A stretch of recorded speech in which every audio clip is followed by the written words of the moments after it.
आंधी, तूफान और तेज बारिश के कारण रास्ता बिल्कुल सुनसान था। इसीलिए अंकित फुल स्पीड में अपनी कार ड्राइव कर रहा था। तभी अचानक अंकित ने गाड़ी को ब्रेक लगाई। उसने देखा कि सामने एक बूढ़ी औरत खड़ी है जो उसे अपने पास आने के लिए कह रही है। उस औरत को देखकर अंकित गाड़ी से नीचे उतरा और उसकी ओर जाने लगा, पर ऐसा लग रहा था कि अंकित अभी उस औरत के वश में है। जैसे ही अंकित उस औरत के पास पहुंचा तो उसने देखा कि वो औरत अंकित को देखकर मुस्कुरा रही थी। तभी अंकित के मोबाइल की रिंग बजने लगी और अंकित जैसे सम्मोहन से जागा हो ऐसे इधर उधर देखने लगा। उसने पाया कि वो एक स्मशान में है। वो जोर जोर से चीखने लगा। तभी उसे अपनी माँ की आवाज़ आई जो उसे उठा रही थी। अंकित डर के मारे उठा और अपनी माँ से कहने लगा, माँ, वो स्मशान, वो औरत, मुझे बचा लो, माँ मुझे बचा लो। ये कहते हुए अंकित बेहोश हो गया। जैसे ही उसकी माँ ने उसे छुआ, अंकित का शरीर आग की तरह तप रहा था। उसकी माँ मन ही मन बोली, आज फिर से वही सपना। कहीं ये उसी काले साए का तो काम नहीं, कहीं वो फिर से तो नहीं लौट आया। मुझे जल्दी ही पंडित जी से मिलना होगा। यही सब सोचते हुए मीनाक्षी अपने भूतकाल में चली जाती है, जब मीनाक्षी की डिलीवरी होने वाली थी। महेश मीनाक्षी को घर से हॉस्पिटल लेकर जा रहा था, पर रास्ते में ही मीनाक्षी का दर्द इतना बढ़ गया कि अब उससे सहा नहीं जा रहा था। उसका पति महेश उसे सांत्वना दे रहा था, पर वो खुद बहुत परेशान था, क्योंकि वो जानता था कि अभी भी हॉस्पिटल पहुंचने में आधा घंटा लगेगा। अचानक महेश ने गाड़ी को ब्रेक लगाई और मीनाक्षी, जो पीछे की सीट पर लेटी हुई थी, वो नीचे गिर गई और उसका दर्द और भी बढ़ गया। तभी महेश ने देखा कि सामने एक बूढ़ी औरत चलते हुए उसकी गाड़ी की तरफ आ रही है और यहाँ मीनाक्षी दर्द के मारे चीख रही थी। तभी वहां आकर उस बूढ़ी औरत ने कहा, तुम्हारी पत्नी बहुत दर्द में है और मैं तुम्हारी मदद करने के लिए ही आई हूँ। तभी महेश सोच में पड़ गया कि इस औरत को कैसे पता कि हमें मदद की ज़रूरत है। महेश के मन की बात जैसे वो औरत जान चुकी हो, वैसे उसने जवाब दिया कि ज़्यादा मत सोचो, मैं तुम्हारी मदद के लिए ही आई हूँ। मेरा घर यहाँ से कुछ ही दूरी पर है, तुम अपनी पत्नी को वहाँ ले लो। महेश को समझ में नहीं आ रहा था, पर मीनाक्षी का दर्द देखकर उस औरत के साथ जाना ही ठीक समझा। महेश और मीनाक्षी गाड़ी से निकले और उस औरत के पीछे पीछे चल दिए। वो बूढ़ी औरत दोनों को एक सुनसान जगह लेकर आई थी, जहां उस औरत की एक टूटी फूटी झोपड़ी थी। वो औरत मीनाक्षी को अपनी झोपड़ी में ले गई और महेश को बाहर रुकने के लिए कहा। अब महेश ने इधर उधर देखा तो उसे 2-3 जगह कुछ रोशनी जैसा लगा। गौर से देखने पर पता चला कि वो तो चिताएं जल रही है।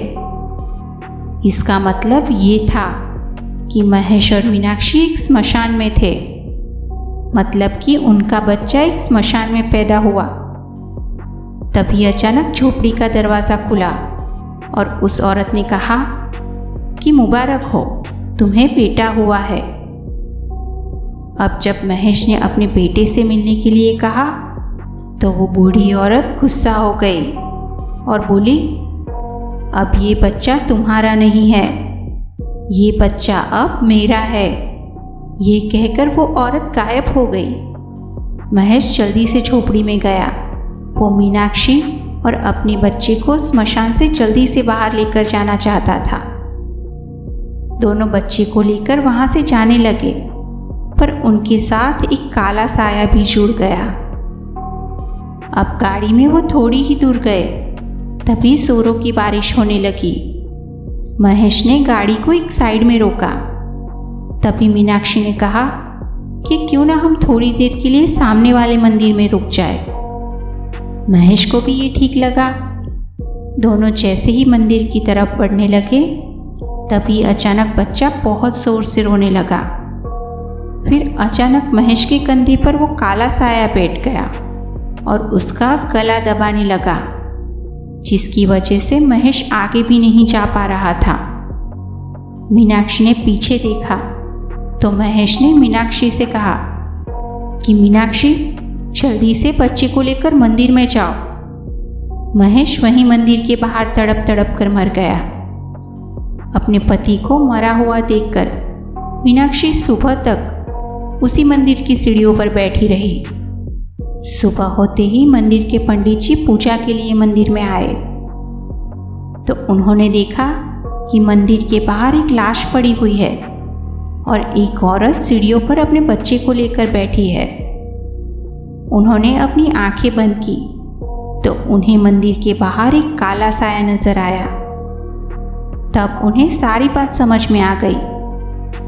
पंडित जी ने मीनाक्षी के पास जाकर कहा कि बेटा, तुम्हारे बेटे का जन्म स्मशान में हुआ है। इसी वजह से एक बुरी प्रेत आत्मा काले साये के रूप में स्मशान से तुम्हारे बच्चे के पीछे आ चुकी है।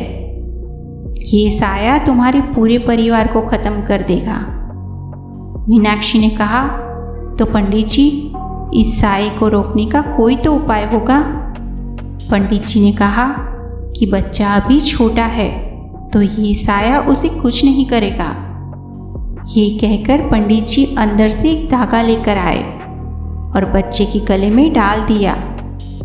उन्होंने कहा कि तुम्हारा बेटा 21 साल का होगा, तब तक ये धागे की वजह से वो कुछ नहीं कर पाएगा।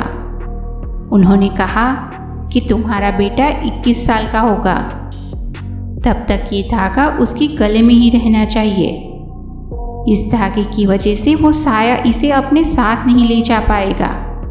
तभी अंकित की आवाज़ सुनकर मीनाक्षी अपने ख्यालों से बाहर आती है।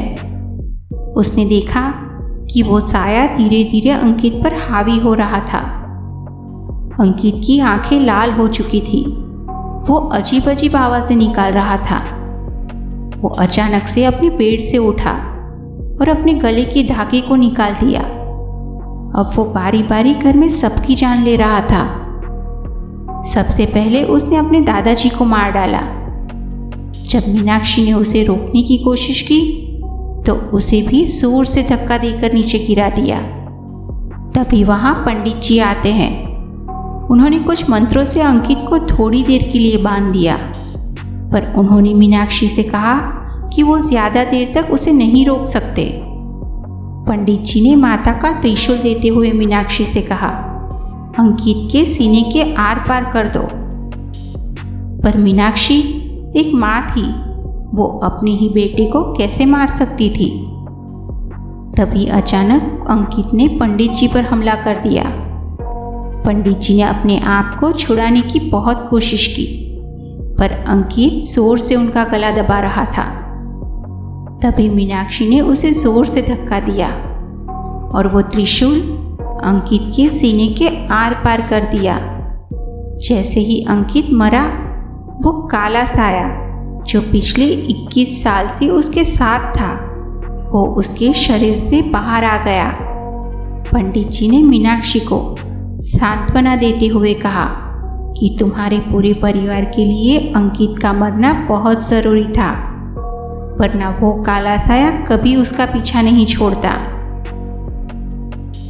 दोस्तों, कहानी आपको पसंद आई हो तो वीडियो को लाइक करना और चैनल को सब्सक्राइब करना बिल्कुल भी ना भूलें।